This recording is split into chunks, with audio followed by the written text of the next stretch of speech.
உலகெல்லாம் உணர்ந்து ஓதற்கு அறிய அந்த இறைவன் தென்னாடுடைய சிவன் இந்த தமிழகத்தின் கண் பல்வேறு ஆலயங்களிலே பல்வேறு பெயர்களிலே அமர்ந்து நமக்கெல்லாம் அருள் புரிந்து வருகிறார் என்றால் அது மிக இல்லை. மனித இனம் சந்தோஷமாக நிம்மதியாக எல்லா விதமான இன்பங்களையும் அனுபவித்து வாழ வேண்டும் என்று அந்த இறைவனால் படைக்கப்பட்ட இந்த பூவுலகிலே மனிதர்கள் வாழ்ந்து வருகிறார்கள்.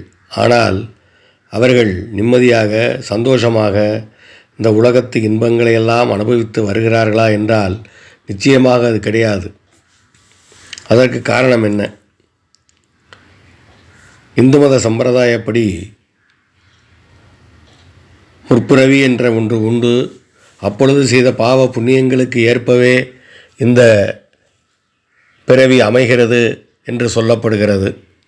அதற்கேற்ப மனிதர்களும் பல்வேறு விதமான பிரச்சனைகளால் தொடர்ந்து அவதிப்பட்டுத்தான் வருகிறார்கள். சரியான வேலை கிடைப்பதில்லை, கிடைத்தாலும் சம்பளம் சரியாக கிடைப்பதில்லை. பல பேருக்கு திருமணம் நடக்கவில்லை, திருமணவர்களுக்கு புத்திர பாக்கியம் கிடைக்கவில்லை. கடன் பிரச்சனைகள், நோய்களால் துன்பங்கள், சொந்தமாக ஒரு வீடு வாங்க முடியவில்லை. திருமண வாழ்க்கையில் பல பிரச்சனைகள், செய்யும் தொழிலிலே பல பிரச்சனைகள் என்று பல்வேறு விதமான பிரச்சனைகளால் இந்த மனித இனம் அவதிப்பட்டு கொண்டுதான் துன்பப்பட்டு கொண்டுதான் இருக்கிறது. நம்ம எல்லாம் படைத்த நமது தந்தையான அந்த இறைவன் நாம் இப்படி துன்பப்படுவதை கண்டு பொறுப்பானா? இருந்தாலும் கூட அவரவர் கர்ம வினைகளுக்கு ஏற்ப துன்பங்களை அனுபவித்துத்தான் கழிக்க வேண்டும் என்று ஒன்று இருக்கிறது. ஆனாலும் கூட பல்வேறு தலங்களிலே பரிகார தலங்களாக அமைத்து அங்கு நாம் சென்று பரிகாரங்களை செய்தால் நம்முடைய கஷ்டங்களிலிருந்து விடுபடக்கூடிய ஒரு வாய்ப்பை அந்த இறைவன் நமக்கு வழங்கியிருக்கிறான். அது மட்டுமல்லாமல் ஒவ்வொருடைய வாழ்விலும் நவக்கிரகங்களுடைய பங்கு என்பது மிக மிக முக்கியமானது. ஜாதகம் பார்க்காத மனிதர்கள் மிக குறைவு. நம்பிக்கையுள்ள அனைவருமே ஜாதகம் பார்த்து கொண்டு தான் இருக்கிறார்கள். ஆனாலும் கூட சனிப்பெயர்ச்சி, குரு பயிற்சி, ராகுகேது பயிற்சி இது மூன்றும் மிக முக்கியமான பயிற்சிகளாகும். சனி பகவான் ஒரு ராசியிலே ஏறத்தாழ 2.5 ஆண்டு காலம் சஞ்சரிக்கிறார். அதைப்போல குரு பகவான் 1 ஆண்டு காலம் ஒரு ராசியிலே இருக்கிறார். ராகு பகவான், கேது பகவான் என்ற 2 ராசிகளும் ஏறத்தாழ 1.5 வருடங்கள் ஒரு ராசியிலே இருக்கிறார்கள்.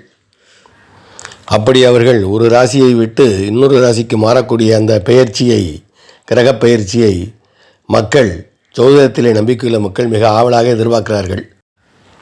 சனி பயிற்சி மற்றும் ராகுகேது பயிற்சியை மிகவும் ஒரு சங்கடத்தோடு, ஒரு ஆர்வத்தோடு, என்ன நடக்குமோ என்ற ஒரு எண்ணத்தோடு தான் எதிர்பார்க்கிறார்கள். ஆனால் குரு பயிற்சி அப்படி இல்லை. குரு பார்க்க கோடி நன்மை என்பார்கள். குரு இருக்கும் இடத்தை விட பார்க்கும் இடத்திற்குத்தான் பலன் அதிகம் என்று சொல்லுவார்கள். எனவே குரு பயிற்சி மக்கள் மிக ஆவலோடு எதிர்பார்ப்பார்கள். இன்று குரு பயிற்சி மே 14ஆம் தேதி நடந்திருக்கிறது. ரிஷபராசியிலிருந்து மிதுன ராசிக்கு குரு பகவான் பயிற்சியாகி இருக்கிறார்.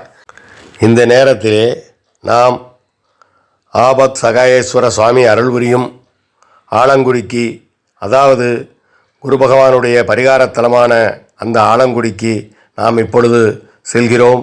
அங்கு கருணை கடலான அந்த இறைவன் ஆபத் சகாயேஸ்வர சுவாமியையும் குரு பகவானையும் தரிசனம் செய்து நம்முடைய வாழ்விலே நன்மைகள் நடக்கவும், செல்வம் சேரவும், தீராத வினையெல்லாம் தீரவும், தீராத நோய்கள் தீரவும், நம்முடைய எண்ணங்கள் பூர்த்தியாகவும் நாம் அவரை வேண்டிக் கொள்வோம்.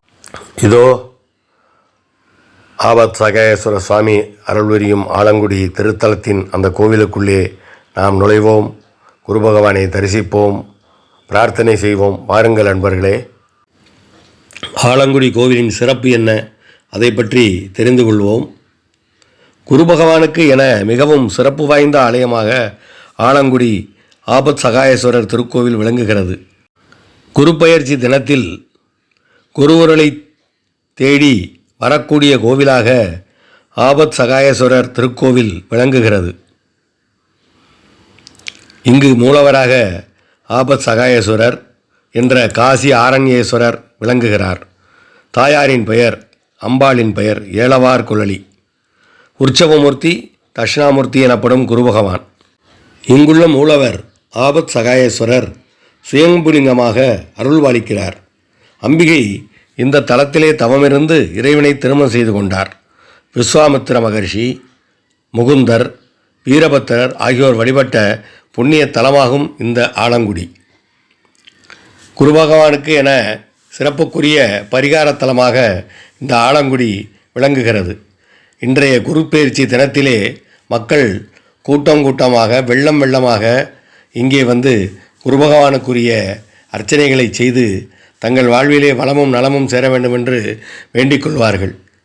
அப்படிப்பட்ட அற்புதமான திருத்தலம் இது. இதோ குரு பகவான் அமர்ந்து அருள்பாலிக்கிறார் பாருங்கள். அவருடைய அருள் கிடைத்துவிட்டால் நம்முடைய துன்பமெல்லாம் ஓடிவிடும். குரு பார்க்க கோடி நன்மை என்று சொல்வார்கள் இல்லையா? குரு இருக்கக்கூடிய இடத்தில், அதாவது ஜாதகத்திலே குரு எங்கே இருக்கிறாரோ அந்த இடத்தில் இருந்து தரக்கூடிய பலனை விட அவர் பார்வைப்படக்கூடிய இடங்களுக்கு உள்ள பலன் மிக மிக அதிகம் என்று சொல்லுவார்கள். ஆலங்குடி திருக்கோவில் மிக அற்புதமான ஒரு குரு பரிகார தலமாகும். இந்த ஆலங்குடி திருக்கோவில் குறித்து சிவனின் மீது பாடப்பட்ட தேவார பாடலும் உள்ளது.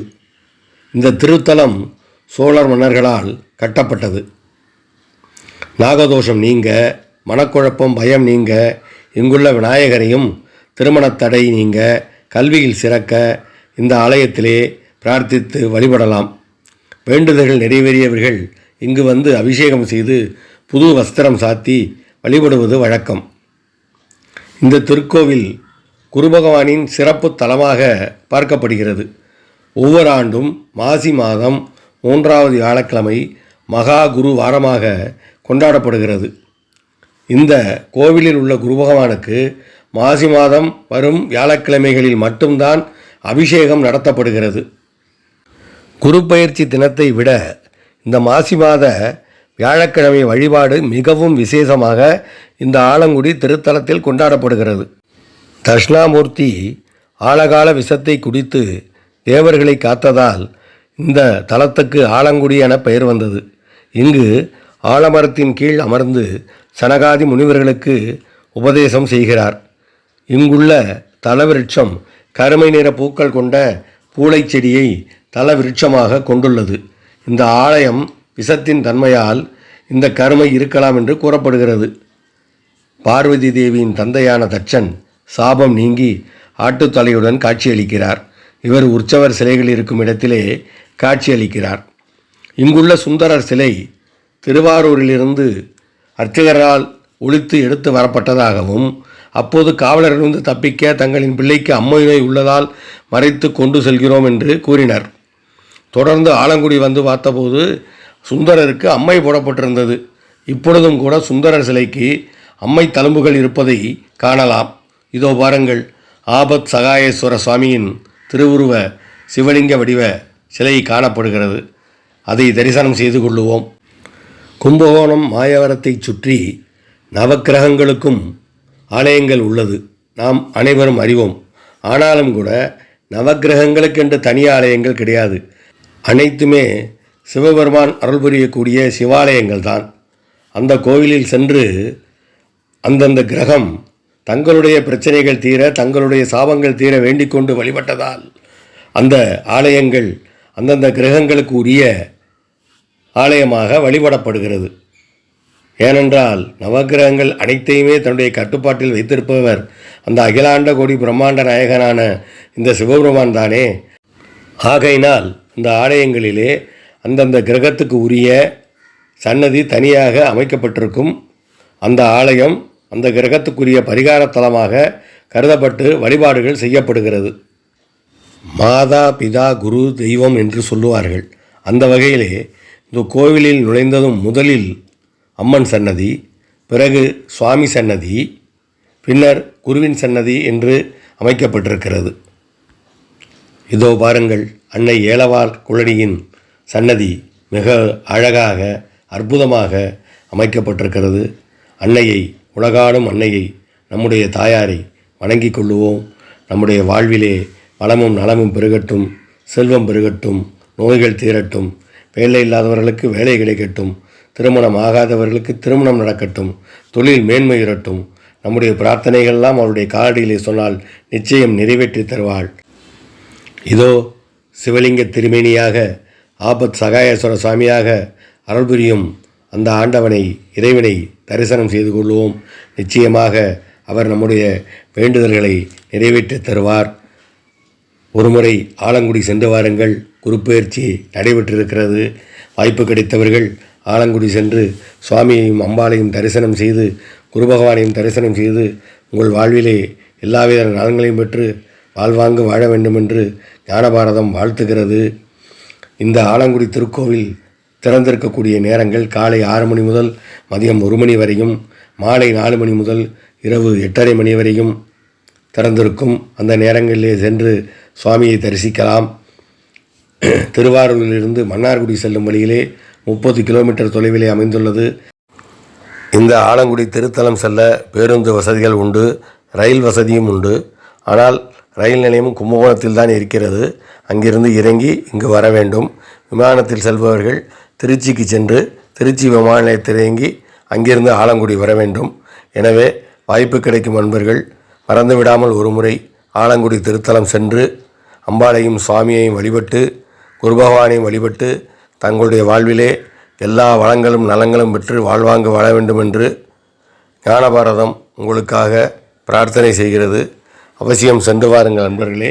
அத்துடன் மறந்து விடாமல் நம்முடைய ஞானபாரதம் யூடியூப் சேனலை சப்ஸ்கிரைப் செய்துவிட்டால் நாங்கள் போடக்கூடிய அத்துணை பதிவுகளும் உங்களை தேடி வந்து சேரும்.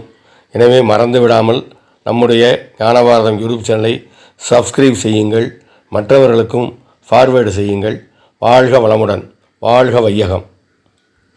எங்கள் ஞானபாரதம் யூடியூப் சேனல் குருப்பெயர்ச்சி பலன்கள், மாத ராசி பலன்கள், தமிழ் புத்தாண்டு பலன்கள் போன்ற அனைத்து விஷயங்களையும் அன்பு நேயர்கள் உங்களுக்காக தொடர்ந்து வழங்கி வருகிறது. ஞானபாரதம் யூடியூப் சேனலை சப்ஸ்கிரைப் செய்யுங்கள். அப்படி செய்துவிட்டால் எங்களுடைய அனைத்து பதிவுகளும் உங்களை வந்து சேரும். தொடர்ந்து பார்த்து ரசியுங்கள்.